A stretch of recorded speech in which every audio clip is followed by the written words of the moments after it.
Welcome back to Debate Clash. In this video, we'll be doing a brainstorm of the February 2017 topic, which is resolved. The United States should lift its embargo against Cuba. Now, before we jump right into this, we also wanted to mention to thank all of our subscribers. We have over 1,300, which is fantastic. If you're not one of them, join everyone else. Sometimes it's good to follow along with the crowd. And make sure to visit our marketplace, where you can buy your debate evidence. But anyways, so let's first jump into an overview or kind of a brief history of this topic. So it all kind of began in 1960. There's a lot of deep, dark history with Cuba as well. But in 1960, the United States imposed the embargo against Cuba. They didn't like what they were doing with their economy. They didn't like what they were doing with their political system. So they decided to try to teach them a lesson. Exactly. In 1961 is when the U.S. So that's when the Bay of Pigs happens. So if you know about that, awesome. If you don't, that's when the U.S. backs essentially a group of rebel Cubans that are trying to overthrow the Cuban government. Yeah, exactly. And then we jump later on in that year, and the United States actually made plans. I think there was at least 5 plans that were proposed to assassinate Castro during this same year. Oh, one thing I did forget, that's also the same year that the Cuba allies with the USSR, which is really important. So like Cold War, bad stuff happening. Exactly. And then we jump ahead to 1993. Essentially, Cuba's still not doing what we like, so we tighten the embargo, we add more restrictions. Yeah. Because obviously, if it doesn't work in 30 years, let's just tighten it. But anyways, we jump forward to April 2015, not too long ago, which the United States actually came out and said that Cuba is no longer a state sponsor of terrorism. I know that Obama was also making very big strides talking to Cuban leaders. So this is really big. We're actually starting to make movement with Cuba. But the embargo is still in place. Yep. So now we're going to go ahead and jump into the aft side here. So we're going to have 3 main categories we're going to go over. First of all, it's going to be the economic benefits, either for us or Cuba.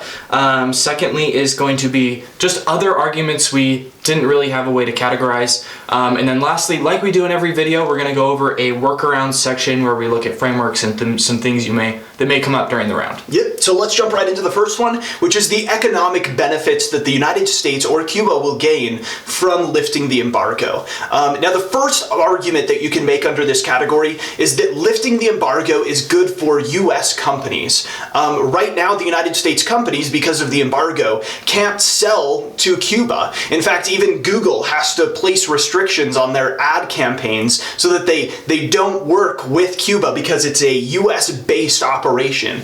So there are very tight restrictions on this. I recommend looking up sources as to how much money would actually be able to start flowing between Cuba and the United States. The estimates that we saw online, there was a couple sources that estimated over $1 billion a year that US businesses would gain from exporting to Cuba once again. Exactly. So the next point we have here is the sunk cost fallacy. Sunk cost fallacy. Well, if you know what that is, definitely look it up so you can have a good, solid knowledge of it yourself. For those of you who don't know though, briefly, it is essentially what it says is the more you invest in something, the less likely you are to abandon it, or the harder it is to abandon it. So essentially, we've sunk so much resources, so much time, so much effort. We've kept ourselves from gaining so many resources with this embargo with Cuba that it's like we can't just let it go now. It's like our child, our painful child. And so, really, basically it's time to let it go. And even though it might be hard because we're so invested in it, it really is time. Yes, the prideful United States has to let its little baby grow up on its own. Anyways, going to the next point, is that the embargo is actually hurting Cuba itself. You could make a lot of arguments talking about how one of the reason Cuba is not thriving right now economically, and they're kind of a failed state, is because the United States isn't interacting with them. The United States is a very big global key player in the global environment, global economy, and Cuba doesn't have access to that. So once they start being able to trade with the United States, it kind of reintroduces them to the global economy. And if they get out of being a failed or failing state, that means that human rights abuses will decrease. There may even be a chance that they change their government system to one that's more oriented for what the United States wants. There are a lot of other impacts that you can derive from this, but that's a great economic place to start. And you also have to keep in mind that these impacts that Nico is mentioning are the reasons why the embargo was put into place, enacted in the first place. Absolutely. So make sure you hit on those. So we're going to move on to our next category now, just other benefits. So the first one we have here is it increases the quality of life for Cubans. If this trade embargo is lifted, American companies move in, and it's going to increase the economy in Cuba.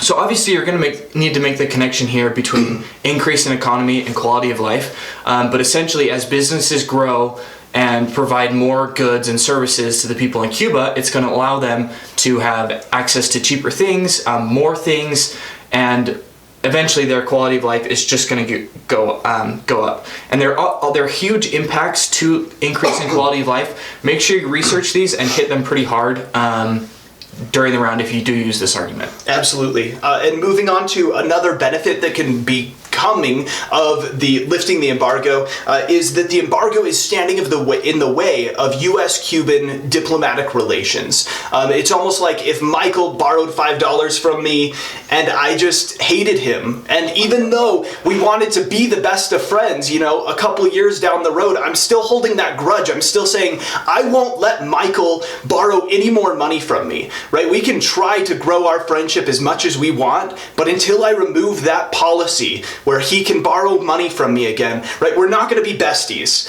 But we lift the embargo, we lift that restriction, and we're besties all of a sudden.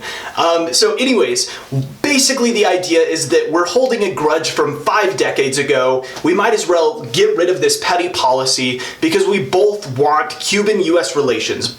Both sides want to work with each other, but there's something standing in the way. Exactly. So moving on to our next point here is hypocrisy. So the reasons why we put the embargoes in place are reasons that all exist in other countries. Now, why don't we have embargoes against these other countries? For example, China is also a communist state. It also has human rights violations. It also has lots of reasons why we put this embargo in place against Cuba in the first place. So why don't we have an embargo with China? They're our largest trade partner.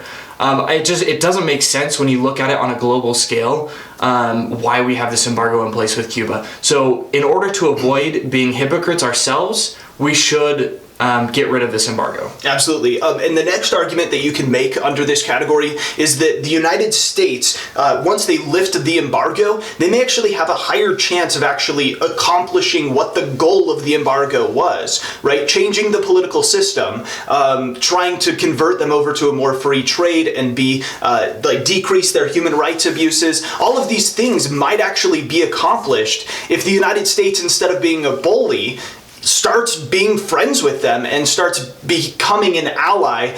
They might have more influence in government decisions, and ultimately them becoming stable might also influence that. Exactly. And exactly along with this point, our next point is that free trade promotes democracy. So if we're to lift this embargo, not only does it help economic ties and political ties, but it's also going to increase the chance that Cuba will be able to become a democracy itself. It's going to increase the chance that they decide to go with free elections. It's just promoting that free market in Cuba is critical to changing Cuba, and we can't do that while the embargo's in place. Absolutely. And finally, the last benefit under this category is that the perception of the United States on the global scale. The United Nations has already denounced that the United States has an embargo against Cuba. They don't like it. No one else in the world likes it. So the United States would kind of, be stepping up to the plate and working with the rest of the world. It would be a very multilateral movement to just say, say, hey, we're lifting the embargo against Cuba, and it shows that we really truly do want to work with them, which could increase the amount of soft power we have, increase hedge, and overall help the global economy work together better. Exactly. So now we're going to go ahead and move on to our third category, which is workarounds. So the first thing here, we're going to bring up the framework. Now, if you don't know what a framework is or how to use it, Nico here made a video on frameworks. If you look at our other videos on YouTube here, you can find it. It'll explain how to use a framework, what a framework is. So check that out. So onto this one. Basically, with this framework, what we're trying to do is push the burden of proof onto the negative. Now, to do this, what you want to do is say that the negative has to show that the Cuban embargo has been beneficial over the last 50 years. Instead of saying, instead of them pushing the burden on you to show how it would be helpful to get rid of it, you say, well, you have to prove why it's been helpful in the past 50 years, and if it's not, we should get rid of it because it's not doing anything. Absolutely. It's like if your manager came up and asked what you've been doing for the last 2 years, it's not his burden of proof to show that you haven't done anything. It's your burden of proof to show that you've actually done something for the company for the last 2 years. Exactly. So this is a fantastic framework. Another one that you can run as the affirmative as well that can help you out is saying whoever presents the best plan for the American people, right? Is lifting the embargo better for the American people, or is keeping the embargo better for the American people? And if you watch my framework video, you kind of understand a little bit more how you gain warrants to create these frameworks and support them in the round.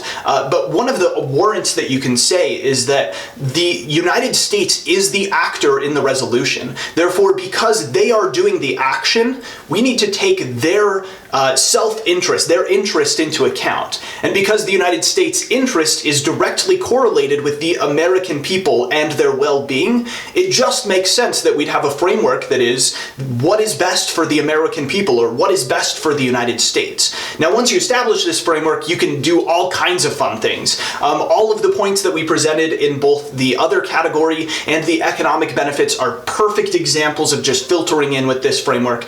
You can also look up polls. I know there's a majority of the Americans that really want to lift the embargo and start working with Cuba again. So this is a fantastic framework to get started with.